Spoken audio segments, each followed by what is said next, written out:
Hey, I'm Russ Curtis. Just going to give some more informational video. And this one is on safety, counselors and how you stay safe.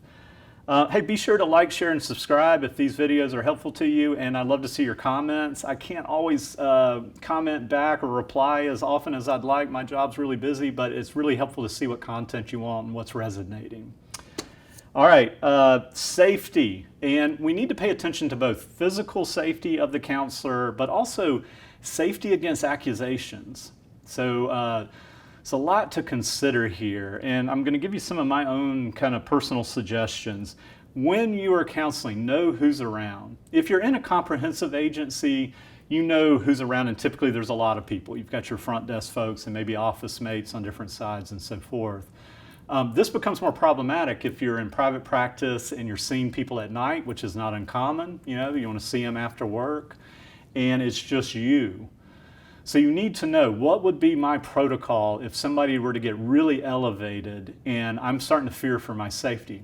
I also need to know my protocol is, what would happen if I'm in a situation where somebody could accuse me of something? Now, hopefully that's not going to be common, but if you're working with folks that may be higher on the personality disorder spectrum, that's just something that can happen.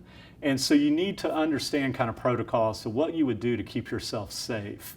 Now, one thing with that is it's not a great idea to be working alone at night without anybody around that could say, no, I saw them, and everything seemed cool. Now, they may not be seeing you in session, but there's somebody around to actually witness. In terms of physical safety, I always like to sit by the door. I wanted to have quick access to the door in case somebody got elevated. Now, I was working in a public mental health center with folks with Axis 1 and often comorbid with addiction. So they could get elevated pretty quickly at times. Didn't happen a lot, but I know on a couple times it was helpful to be near the door to where I felt like I had that access.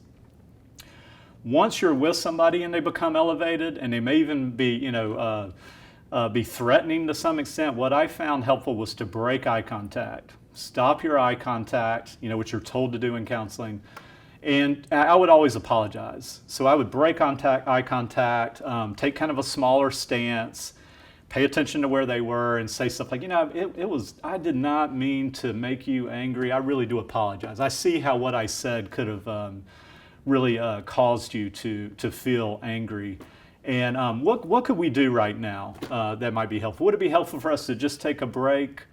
Would it be helpful for us to just kind of walk down the hall where there's more people? Just to kind of let that person chill out and to get back into normal. So break eye contact, apologize, and recognize that even if it didn't feel like you said anything, that you want to take ownership that something could have been triggering. Okay. At the beginning, if you're going to be talking about tough stuff, maybe you need to ask about different types of topics with clients, maybe even suicidal or homicidal ideation, checking in about that, asking about substance abuse, and you know that they get kind of elevated when you do. You may want to, it's sometimes helpful just say, hey, I know I'm pushing you a little bit, not physically, but I know I'm going to be pushing you with some questions. So it's kind of prepping them, a little front-end loading, that this could be kind of difficult to hear, but I'm just kind of curious and I want to assess for your best interest. So kind of giving some of that prep to allow them to understand, oh, right, this is getting ready to happen, and maybe a little less likely to trigger. Trust your intuition when you're working with folks. If you start feeling that kind of anger or maybe butterflies or whatever, trust that this may not be the safest spot, and particularly if you're on a home visit. I had an incident once, and I do not know what made me do it, but I said, hey, I asked a colleague to come with me. And I don't even know why I did that, but this person was incredibly heightened with psychosis and using substances, and I would have been very unsafe had I been there alone. So trust your intuition, and home visits are particularly, you need to make sure that you're not cornered in a home. If somebody's like, hey, come back here and check out my collection, you always need to make sure that you've got a clear route out and fast. Always know the people that you're going to go on a home visit with, and if you don't know them, get a colleague to come with you, or at least know the protocol. And so finally, knowing what is the protocol within your agency for, can I restrain, and if I restrain, have I been trained how to do that? What do I do if somebody were to hit you? Or hopefully that won't happen, but what would you do? I'm certain probably 911 would be it, but always know what the protocol is for the agency.